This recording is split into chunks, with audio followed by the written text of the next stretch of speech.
Hola, soy Miguel Azaldegui, responsable de las autopistas de peaje R2 y M12 en Madrid, y me gustaría hablar en este Santo Domingo Digital de las nuevas tecnologías aplicadas a la carretera.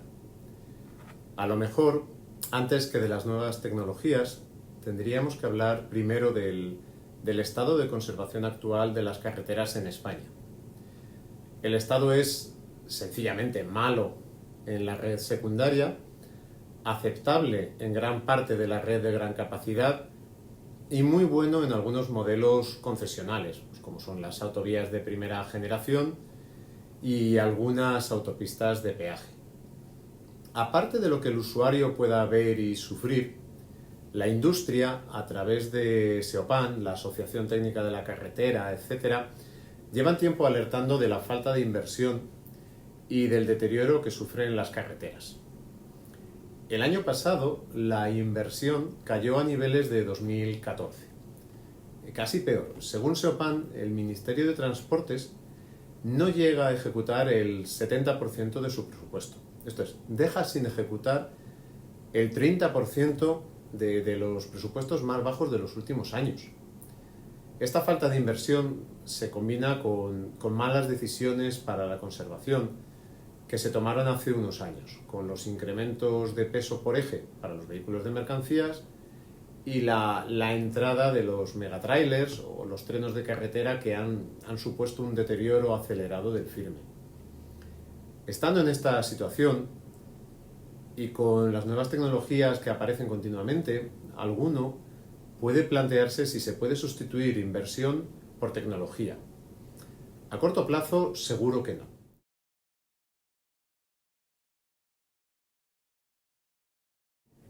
Si nos centramos en esas tecnologías aplicadas a la carretera, quizá podríamos valorarlas según la fase de la infraestructura. Si va a ser durante la fase de planeamiento y diseño, durante la de construcción o en la fase de conservación y mantenimiento. De este modo, podemos distinguir entre novedades en materiales y procesos constructivos, innovaciones en la redacción de proyectos y gestión de obras, o en la auscultación, la gestión de la conservación y los inventarios, o la comunicación entre vehículos y carretera. En planeamiento y diseño, el ejemplo que quizá tengamos todos en mente es el del diseño y la gestión de proyectos que realmente intentan adelantarse al futuro mediante aplicaciones informáticas, y que las administraciones intentan adoptar como es la obligatoriedad de incluir el BIM, el Building Information Technology, ese cruce entre los programas clásicos de presupuestos y mediciones y el AutoCAD en 3 dimensiones. Es una herramienta muy potente que de momento se está quedando en una curiosidad muy útil para presentaciones. Sobre todo el BIM no se está adaptando bien a las obras lineales. Tiene un gran futuro, pero no despega, y hay un riesgo de que si se obliga a su uso en las licitaciones, se termine convirtiendo en un apartado más que hay que rellenar para conseguir la clasificación máxima, la calificación máxima en la puntuación técnica, no en algo realmente útil y que suponga una diferencia. Ahora mismo, en España, el BIM no sustituye a la elaboración clásica de planos de detalle en obra, sino que es, como mucho, un sistema paralelo. Eso en una infraestructura nueva. En una carretera ya ejecutada hay que modelizar todo desde cero, muchas veces sin contar con los proyectos constructivos o con los as-built originales. Se puede adelantar mucho trabajo con otras nuevas herramientas como vuelos, drones con todo su abanico de cámaras, con georradares, pero es una inversión cara, de alto rendimiento, pero que necesita mucha supervisión manual, y todo para acabar con el mismo problema de siempre. No sabemos por dónde pasa la fibra de la DGT y no sabemos por dónde pasa la línea eléctrica.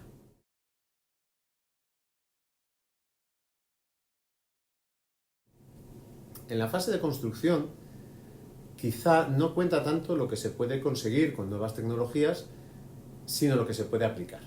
Esta parte, que puede parecer más legal que técnica, es muy importante.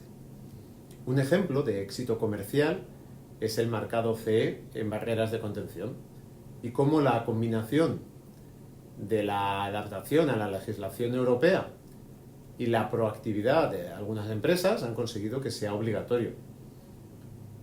Pero me temo que los ejemplos de fracasos o vías muertas son muchos más. Hay numerosos casos de empresas que no han pasado de una presentación, de hacer una demostración en un tramo corto de carretera o un proyecto de I+D+I que no ha tenido ninguna continuidad. Si el procedimiento o el material no está contemplado en el PG3 o en las ICES, no hay nada que hacer y hay que ser muy valiente para hacer una inversión confiando en que el próximo borrador vaya a incluir nuestro método constructivo. Y si no está, en esta normativa es imposible presentarlo en una licitación, por mucho ahorro de coste que suponga.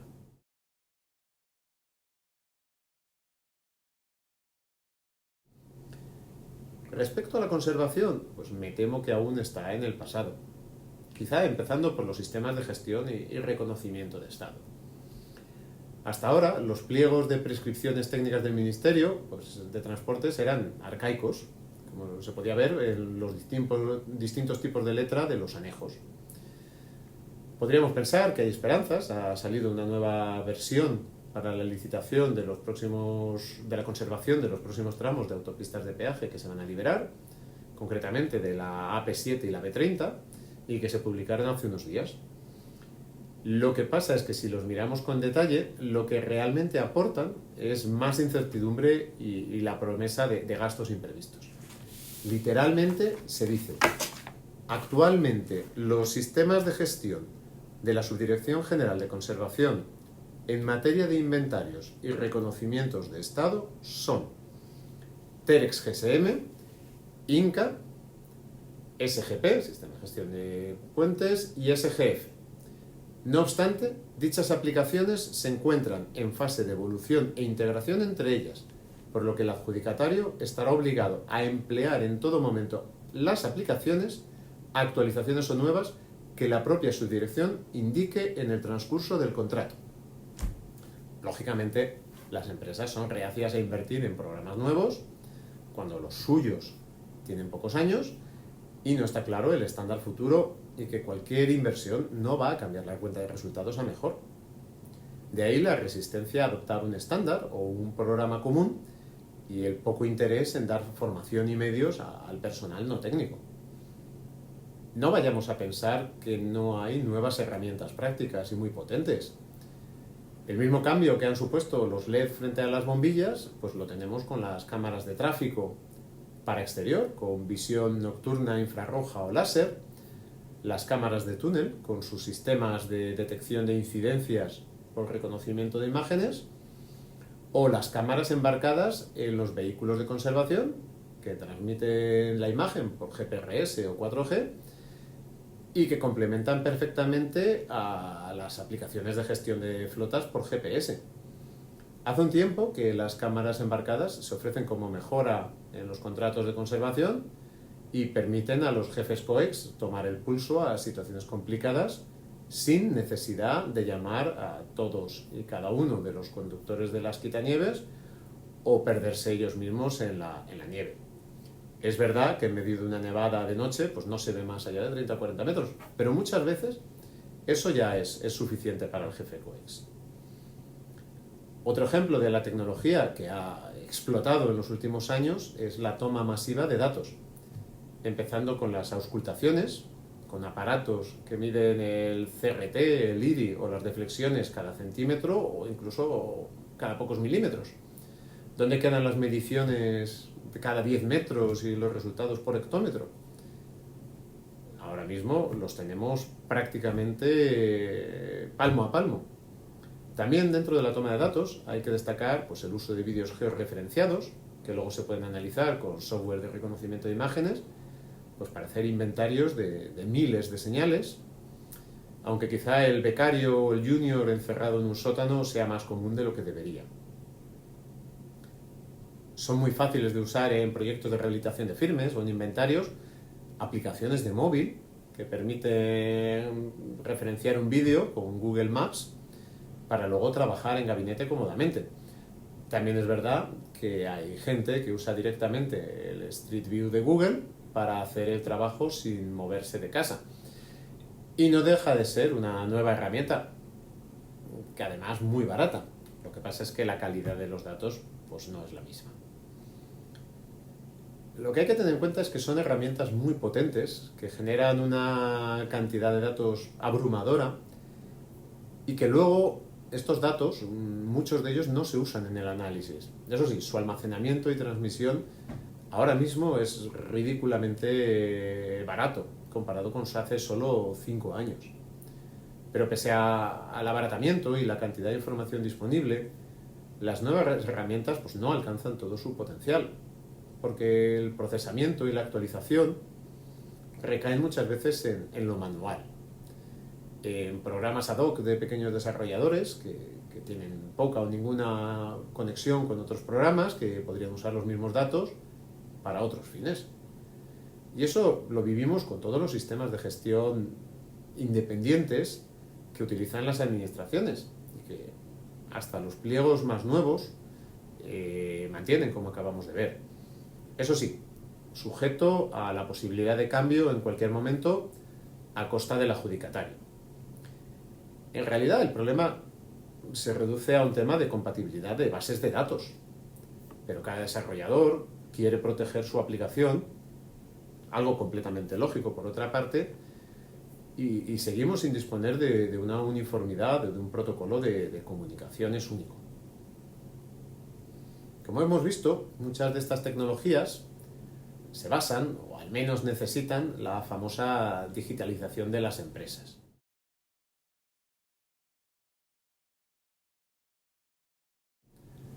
Como vivimos en un mundo en el que no hay buena acción sin su justo castigo, me gustaría recordar 3 de los principales peligros o riesgos.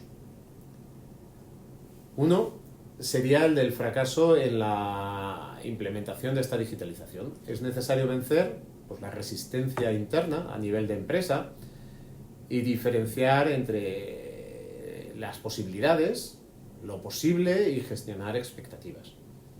Las empresas pues, necesitan implantar estos medios, dar una formación avanzada a sus empleados, muchos de ellos no son técnicos, y disponer y reponer medios como tablet para cada equipo en campo o teléfonos smartphone.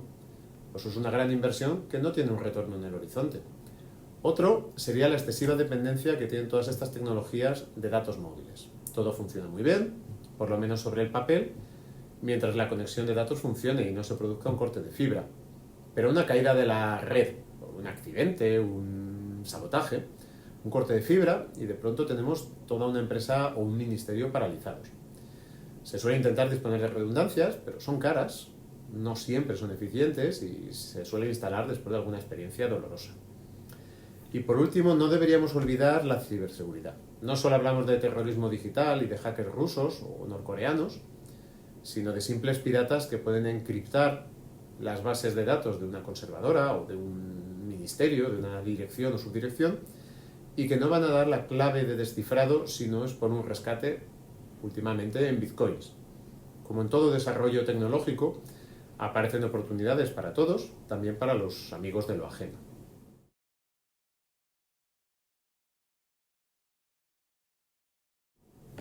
Me gustaría terminar hablando de cómo puede ser el futuro que llega.